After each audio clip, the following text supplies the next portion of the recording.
Hello, my name is Andrew Rowe. I am currently 24 years old. The date is September 22nd of 2020, and I'm going to be running for president as soon as possible. Alright, first things first. You might be wondering, Andrew, you first said at the beginning of this video, it's September. It is now the beginning of December. Why do you suck? I'm not a professional, so I don't have a proper setup at the moment. I had to wait a fairly long time to get this microphone out, so now you can hear my dulcet tones.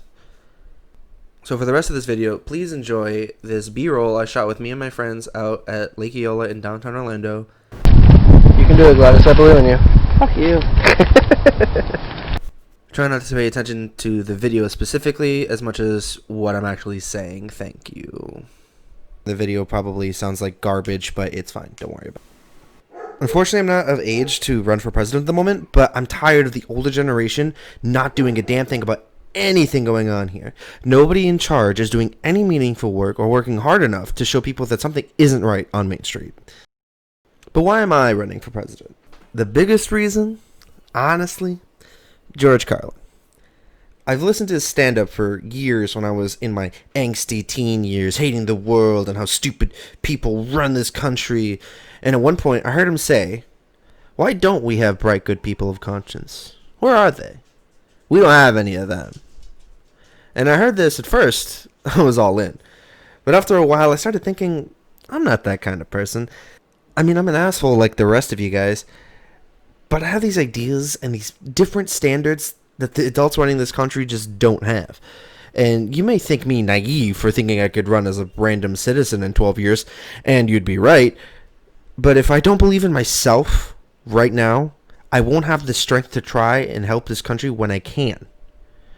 To put it simply, I've lost all hope in the people running this country at the moment. But that doesn't mean you guys, the American public, have to lose hope because, well, there's me. And I understand how selfish that might sound, but in life, it's okay to be selfish sometimes. Especially since at the end of the day, I'm fixing this country for everybody. I'm going to be spending the next 12 years gaining clout by telling everyone all my ideas, all my opinions, and you'll see that I can change this country for the better. And you might say that's just a lot of talk, and that's true, but this is just the beginning. The only problem is that we have to wait 12 years before I can start running. And I'll keep running, again and again, till we get it right, and I win, and finally see some proper change in America. I'm not a fan of talking about myself. However, it is important to know who I am as a person. You're voting for me, you might as well know something about me, right? I am a goofball. A jack-of-all-trades kind of guy, but by no means a master of anything. I cuss like an unapologetic sailor, which means I'm unafraid of being an asshole. Well, I can be an asshole. I can be kind to my friends. I have a laissez-faire approach to life and others, so I let people be people, you know? I don't really give a fuck about, what people do, unless, it's affecting others, obviously. I don't, in a general sense, like to wear formal wear, like dinner jackets and ties and shit. It's annoying. I understand I have to look presentable. And I do. You might have noticed I was wearing a vest. I like vests. That's about it. I don't really like anything else. Sorry. Oh, and I was born in Orlando, Florida. I'm not a Florida man, I promise. I'm sorry. I can't choose where I'm born. The biggest thing you might notice over the years is my honesty. I'm too honest for my own good, but I'm an open book, so I generally don't have any secrets, which is nice. I can just kind of say what I feel or what I think is funny, even if it's not funny to anyone else. Sometimes that means I blurt out weird stuff sometimes, or I make a joke that's considered inappropriate or even unintelligible. And that would suck if that got me in trouble later on in life. So please try to understand what I meant, not what was said, maybe. If you could give me that favor, that'd be great. Or if it's a joke, then it's a joke. Get over it. I am neither a Democrat nor a Republican, and I don't plan on running for president as either, if I can help it. My goal is to be a young Bernie Sanders with some backbone, if that tells you anything about me. So, getting into the meat here. If we're talking about the problems that face the United States today, it is a laundry list of problems. To say otherwise is foolish, to say the least. Some examples being, in no particular order, the homeless or houseless, weeds and other drugs, how the medical system works, mostly about insurance companies, education as a whole, global warming, war and foreign policy. This also includes outsourcing jobs. Fossil fuels, racism, cops and robbers, SJWs, UBI, taxes, focusing on substance, not symbolism, immigration, space race, the mail or postal system not being what you might think, the two-party system, cussing or cursing. That last one's not really a problem. It's just a problem that people have in general, and it's annoying. There's obviously more. These are just the ones that come to mind when I wrote this down. By all means, let me know more problems in the comments. I'll probably talk about those as well.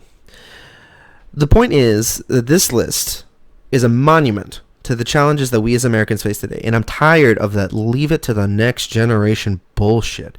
The plan is each little bit I said will be a video by itself where I talk about the issue, why it's bad, and how I'd fix it.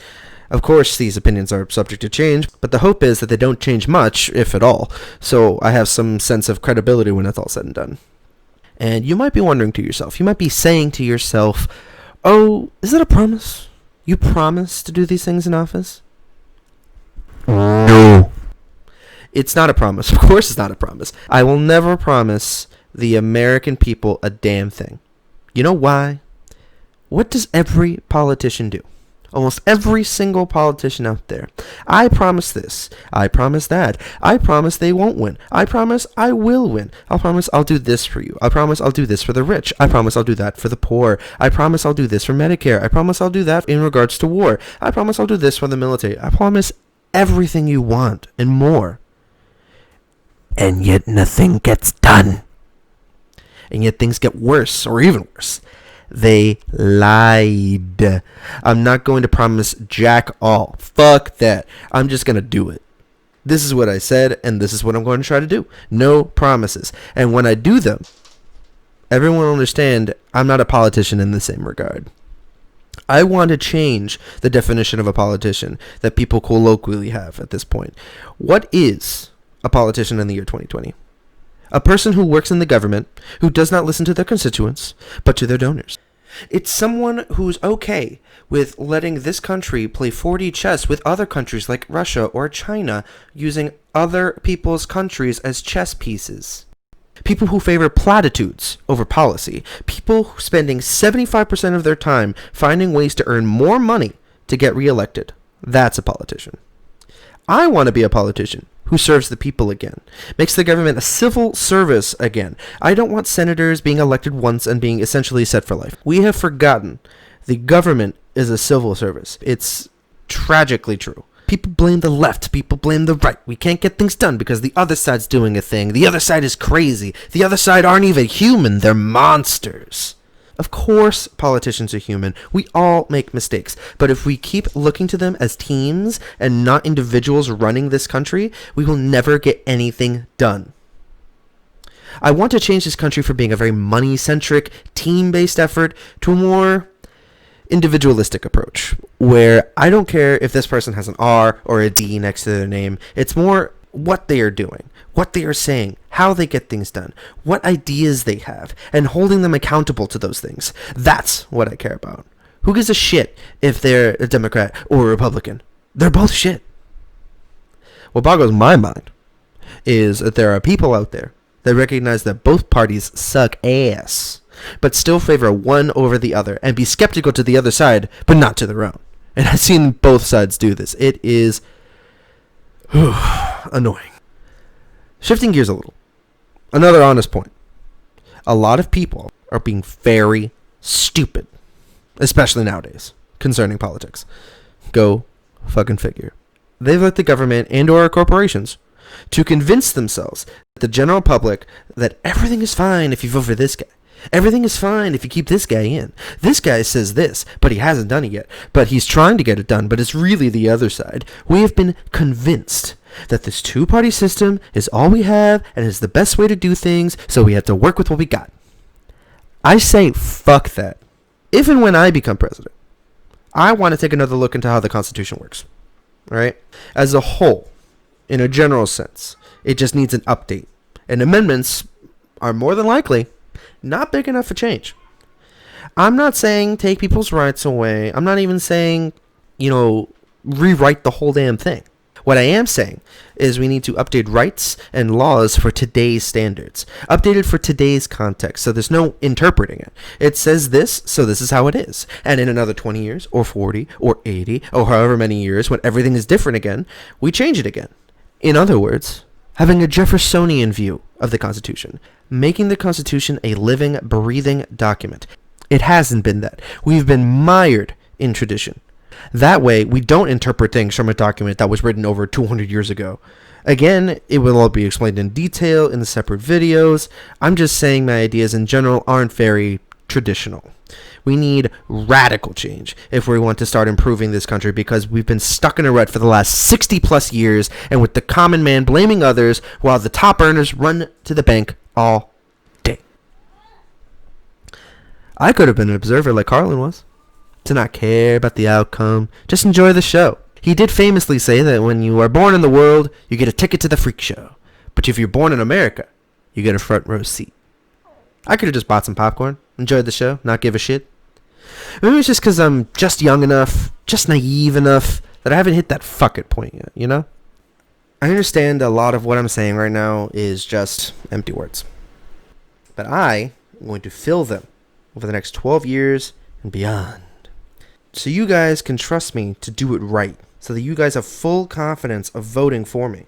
And I understand that the president isn't a king, alright? He can't do everything. But at least I'll be stepping in the right direction. The goal is to become president, step into Congress, and say the American people want these ideas and these policies. And if you don't like them, I will name drop every senator in their state so they don't vote for you, but someone who will listen to their constituents. Also, executive orders work for a lot of my ideas, so there's that. But once again, I'll go over in details later. And so, I'm making this channel to provide a soapbox, as it were. I'll be doing videos on each item on that laundry list of problems, but also maybe my opinions on current day stuff. Like how Trump's a weirdo, or Biden sucks, or why the fuck Pelosi got elected again. Christ in heaven, dude. Maybe even less serious topics like video games and movies, because that's my shit, dude. Oh my god, I love that shit. There are my favorite things. This channel could also be a repository for ideas I've had on the back burner for a while now. Like, for instance, I like to sing. So maybe I'll do like a cover of something. Maybe I'll do like, I always thought like maybe I could do like a music video for like older songs that don't have music videos. Update it for today. I'm talking about like older stuff like Sinatra or Dean Martin or whatever. And maybe one day I'll raise money for a road trip. Another idea that I've had, where I go to every single state, all 50 of them, or 51, or however many there might be in 12 years, where I visit like 3 cities in every state, and I would go around to talking to people in like the most concentrated areas, interviewing them, just like, hey, what is politics to you? What do you hate about it? What do you love about it? I'm going to try and change these things. You're welcome. Or maybe I'll do a Twitch thing or a podcast. I don't know. The future, man. The future has a lot of possibilities. 12 years. It's both a long and a short time when you think about it. Any suggestions are welcome, of course. I want to ultimately be a servant to the people. Probably going to make a Patreon of some sort as well later on. Run it like Kyle Kalinske of Secular Talk, how he runs it. Where it's like $1 to support, $2 to support, $7 to support, shit like that. Nothing special. You don't get any perks or anything like that. Just if you want to support my ideas so I could do this full time, I don't need to have my job that I'm not the biggest fan of. And finally, I thank you for your patience, and I value your precious trust in me over the rest of my life. And if you're watching this years and years and years in the future, I hope that I stayed the same in a general sense, that I haven't taken corporate money or lied about an opinion I had or died before I did anything. That would just ruin my day. God knows I can't be happy. Fly me to the moon, let me kick its fucking ass, let me